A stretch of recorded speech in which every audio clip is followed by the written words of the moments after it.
It's 9 p.m. on a Tuesday. The lights flicker once, twice, then everything goes dark.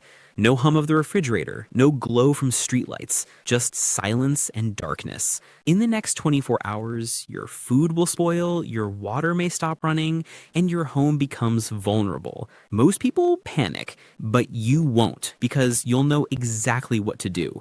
Today, you're learning the 7 survival rules that separate those who thrive in a blackout from those who struggle. We'll cover how to secure your home in the critical first minutes, stretch your water supply for days, keep your family safe from temperature extremes, and maintain order when systems fail. These aren't tips you bookmark for later. These are protocols you need to know now, before the power goes out. Welcome to Prep Pantry, where we turn crisis into confidence through practical preparedness. If you're ready to protect your family when the grid fails, hit that like button and subscribe so you never miss life-saving information like this. Let's get started with rule number 1. When the power cuts out, you have about 60 seconds to make decisions that will determine how the next several hours unfold. Most people fumble in the dark, searching for their phone or trying to remember where they put that flashlight 3 years ago. But smart survivors act differently. They have a plan, and that plan starts with light. Darkness isn't just inconvenient, it's dangerous. It breeds confusion and panic. People trip over furniture, miss steps on staircases, and make poor decisions because they literally can't see clearly.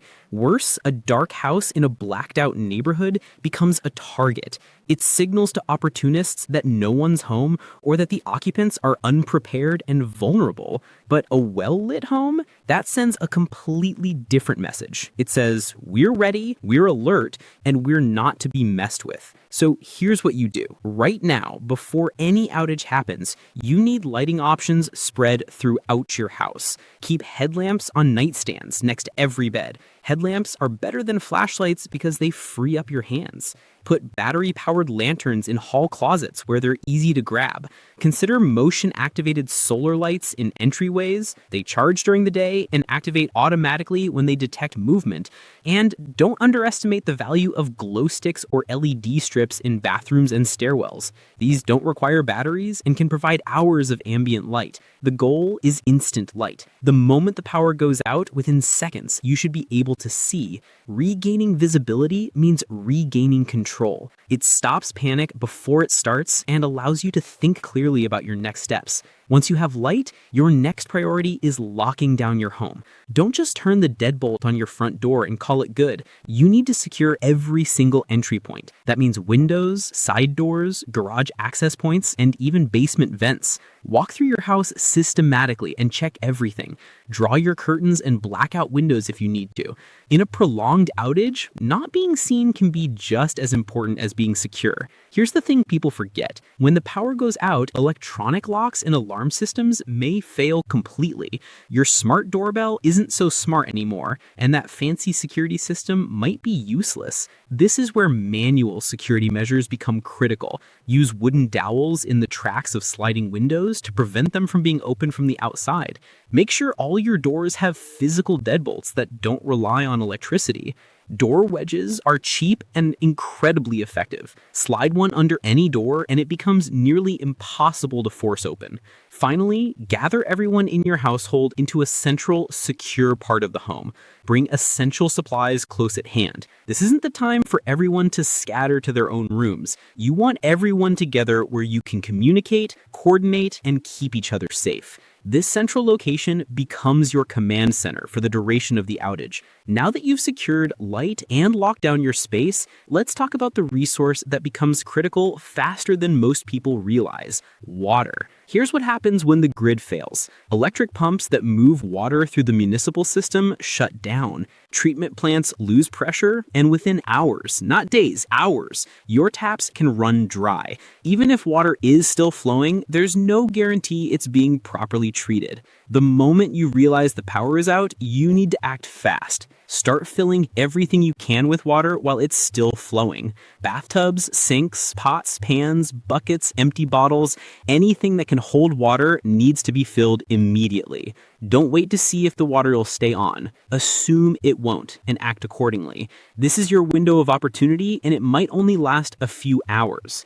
Most people drastically underestimate how much water they actually need. The bare minimum for survival is 1 gallon per person per day, and that's just for drinking and minimal hygiene. It doesn't account for cooking, cleaning, or any other water use. Think about a family of 4 trying to survive for 5 days. That's 20 gallons minimum, and that's cutting it incredibly close. You'll want more, if possible. But securing water is only half the battle. You also need to make sure it's safe to drink and that you can make it last. This is where purification becomes essential. You need multiple methods because you never know what situation you'll face. Boiling water is the gold standard. Boil for at least 1 minute and it kills most pathogens, but that requires fuel and a heat source. Water purification tablets are lightweight, cheap, and effective. Life straws allow you to drink directly from questionable sources.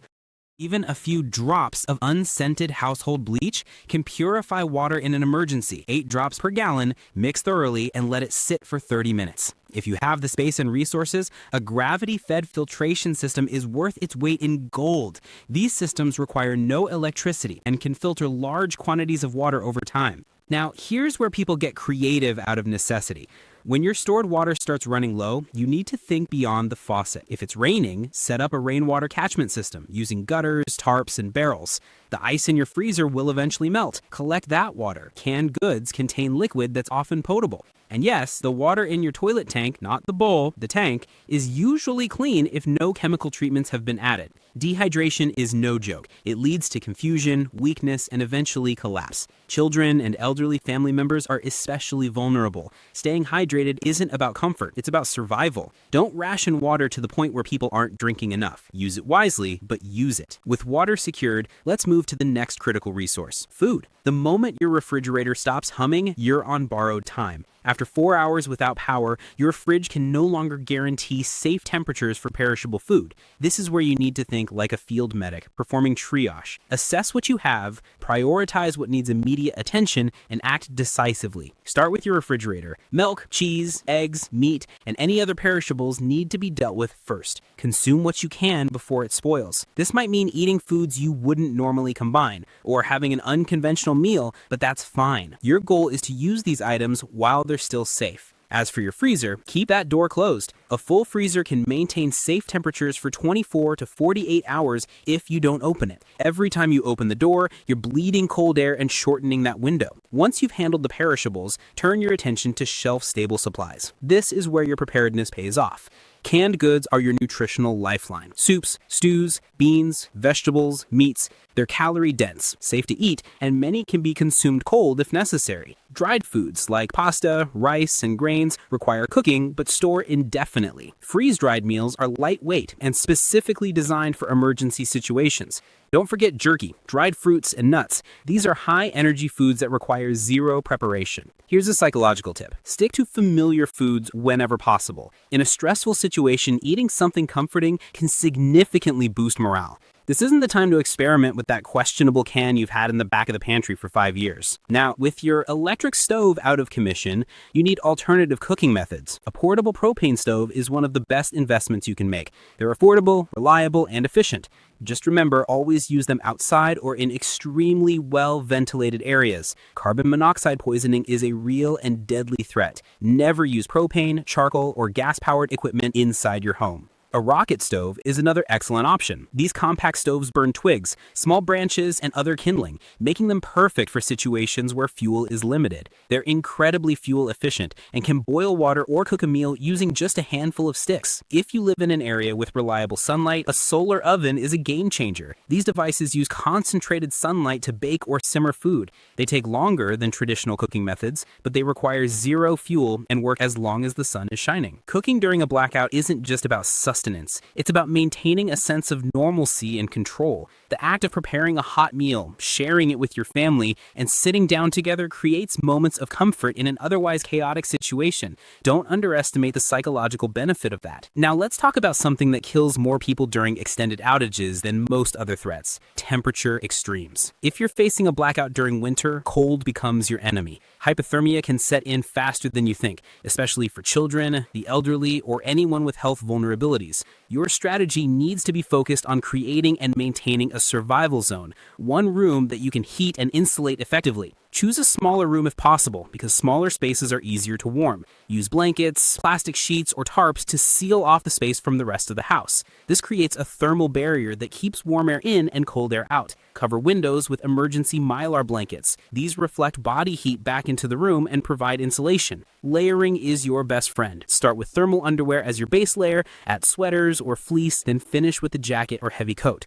Don't forget hats, gloves, and thick socks. You lose a tremendous amount of body heat through your head and extremities. Sleeping bags rated for cold weather are invaluable. If you don't have those, pile on every blanket you own. Here's a trick many people don't know. Shared body heat can raise the temperature in a small space by several degrees. Huddle together with family members. Even pets contribute warmth. If you have hot water bottles or bricks that you can heat safely, wrap them in towels and use them as makeshift heaters. Just make sure there's always proper ventilation. You never want to seal a room so tightly that carbon dioxide builds up. And speaking of ventilation, never use gas stoves, charcoal grills, or kerosene heaters indoors. Carbon monoxide is colorless, odorless, and deadly. People have died thinking they were staying warm when they were actually poisoning themselves. Now flip the scenario. If you're dealing with a summer blackout, extreme heat becomes the threat. Without air conditioning, temperatures inside your home can quickly become unbearable and dangerous. Heat exhaustion and heat stroke kill fast, and they're especially deadly for the very young, the elderly, and people with certain medical conditions.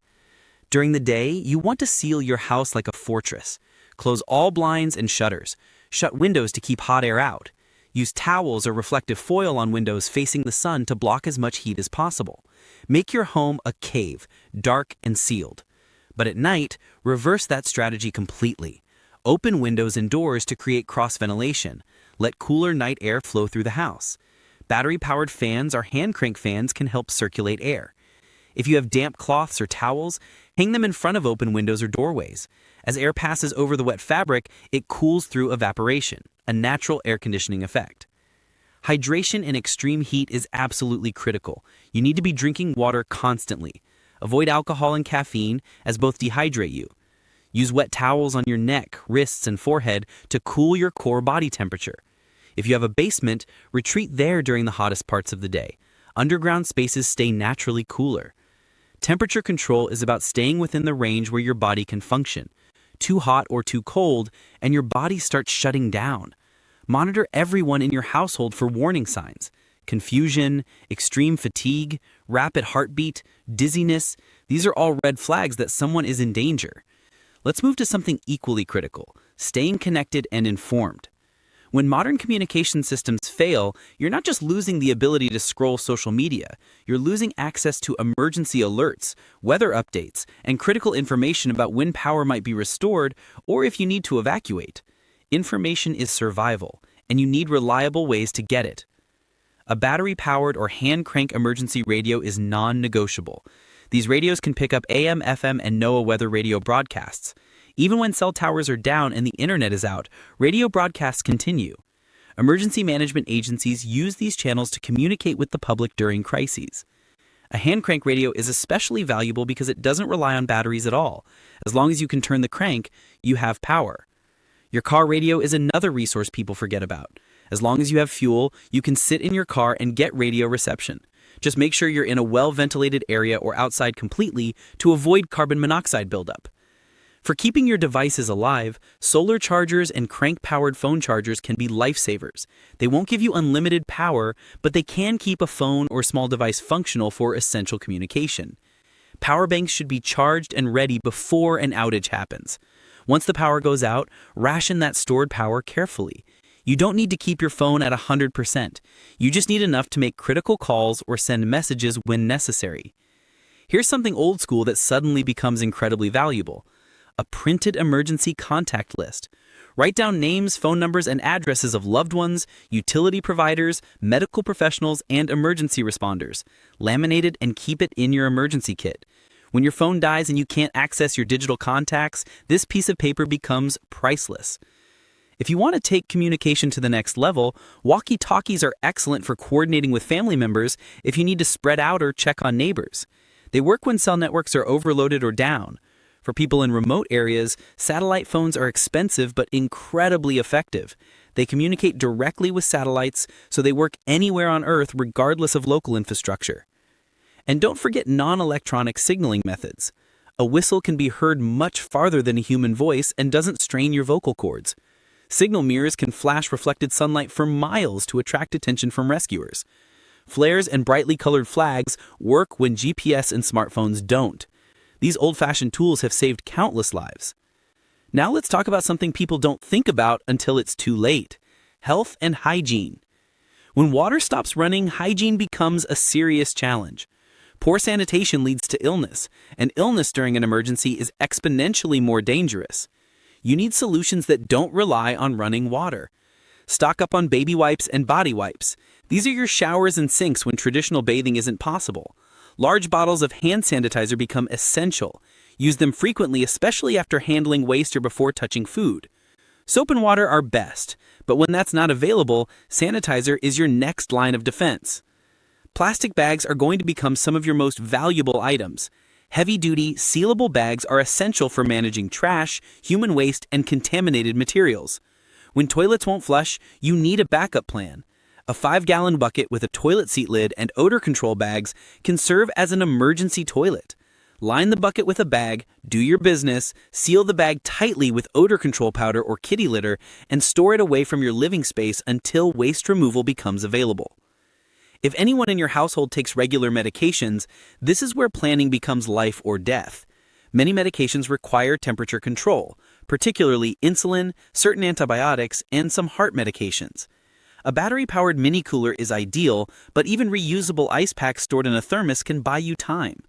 The moment the power fails, move temperature-sensitive medications into the best cold storage you can improvise. Keep all medications in their original containers with clear labels. Create a written list of every medication, dosage, and schedule. If you need medical help or need to evacuate, this information needs to be immediately accessible. Your first aid kit needs to be comprehensive. Beyond basic bandages, you need gauze, antiseptics, burn ointments, tweezers, medical gloves, and a variety of over-the-counter medications, fever reducers, allergy relief, stomach remedies. Electrolyte packets are critical for preventing dehydration, especially in children. Include a manual or printed guide for basic first aid procedures because you won't have the internet to look things up. Here's something people rarely consider: mental health. Stress, fear, and uncertainty take a toll. Include items that promote calm: lavender oil, a book, a deck of cards, anything that helps people relax and stay grounded. Staying calm under pressure isn't just good for your mood, it supports your immune system and helps you make better decisions. Finally, let's talk about the long game: conserving resources, coordinating your household, and building a survival rhythm that can last as long as necessary. The first thing people do wrong in a blackout is panic and burn through their supplies too quickly. Within the first day, they've used half their water and eaten their best food. Then when the outage stretches into day 3 or 4, they're in trouble. Don't let that be you. Take inventory immediately. Count your water containers, assess your food supplies, and check your power sources. Then create a ration plan. Decide how much water each person gets per day, portion out food into meals, and keep a visible chart so everyone knows what's available. Assign someone to be the ration monitor, not to be stingy, but to prevent conflicts and ensure supplies last. Coordination is everything. When everyone in your household has a role, it reduces chaos and gives people a sense of purpose. Who's checking the radio for updates? Who's managing the hygiene supplies? Who's watching over children or elderly family members? Rotate responsibilities so no one gets burned out and everyone stays engaged. Morale matters more than you might think. Humans need purpose and hope, especially during extended stress. Boost morale with group activities, simple games, journaling, storytelling. Use this time to reconnect as a family, without screens, without distractions. A positive atmosphere reduces risky behaviors, keeps energy up, and helps everyone push through the challenge together. Don't isolate yourself. Check on your neighbors, especially seniors, single parents, and anyone with special needs. Share information, trade supplies if it makes sense, and coordinate night watches if security becomes a concern. A supportive block or neighborhood is exponentially safer than a single house trying to go it alone.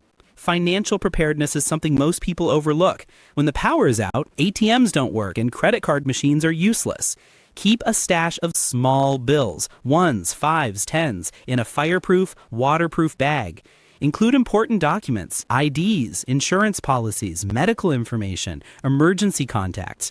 If you need to evacuate or access services, having these items readily available can make all the difference. Finally, build flexibility into your planning. Blackouts often last longer than expected. If you're planning for 3 days, prepare for 10. If you think you need 2 gallons of water per day, store 3. Over-prepare because the cost of under-preparing is catastrophic. Stretch your supplies, reassess daily, and stay mentally agile. Survival isn't about having everything figured out. It's about resilience, adapting to changing circumstances, and pacing yourself for the long haul. You now have the 7 essential rules that turn a blackout from a crisis into a manageable situation. Light and security first, water and food secured, temperature controlled, communication maintained, health protected, resources coordinated, and most importantly, your family prepared. Don't wait until the lights go out to take action. Start building your blackout kit today. If this video gave you confidence for when the grid fails, smash that like button and subscribe to Prep Pantry for more life-saving preparedness content. Drop a comment below. What's the first thing you're adding to your emergency supplies? Remember, when the power fails, preparation is power. Stay ready, stay safe, and I'll see you in the next video.